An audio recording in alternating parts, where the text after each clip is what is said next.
Les Afghans oseront-ils aller voter jeudi? Les insurgés sont parvenus à installer un climat de peur.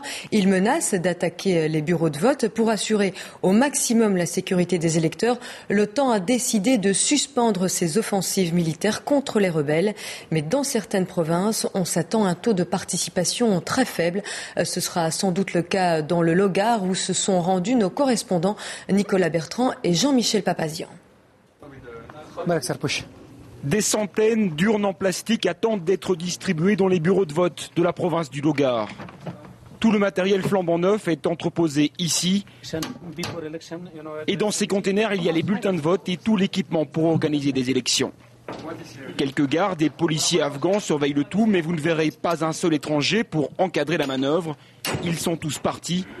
Le chef du bureau est resté seul aux commandes. Ils n'ont plus le droit de venir dans cette province à cause des menaces pour la sécurité. Bien sûr, ils ont peur. C'est très dangereux avec tout ce qui s'est passé ici.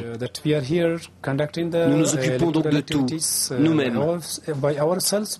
Mais les Afghans aussi sont menacés. Pour des raisons de sécurité, Aminullah reste dans son bureau, gardé 24 heures sur 24. Sa famille a été placée à l'abri dans un endroit tenu secret. Il a reçu des dizaines de menaces de mort, comme celle-ci. Au bas de chacune d'elles, le cachet officiel de l'Émirat islamique d'Afghanistan, le nom que les talibans avaient donné au pays. Selon nos ennemis, je devrais être tué après les élections. Nous essayons simplement de sauver notre peau.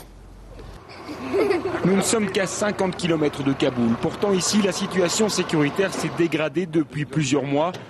Le Logar fait partie des zones les plus dangereuses du pays. La dernière attaque des talibans s'est déroulée juste ici, il y a quelques jours. De véritables scènes de guérilla urbaine entre insurgés et forces de l'ordre. Les insurgés étaient gâchés dans ce bâtiment juste derrière moi au 5e étage. Ils ont tiré pendant près de 5 heures sur le poste de police qui se trouve en contrebas. Sur les marchés de la ville, la peur s'est installée. Pour ces hommes, les talibans sont partout et le gouvernement ne fait rien pour les protéger. C'est impossible qu'il y ait des élections dans le Logar. Personne ne va voter. Bien sûr que nous avons peur d'aller voter. Moi, je vais ranger ma voiture 2 jours avant les élections.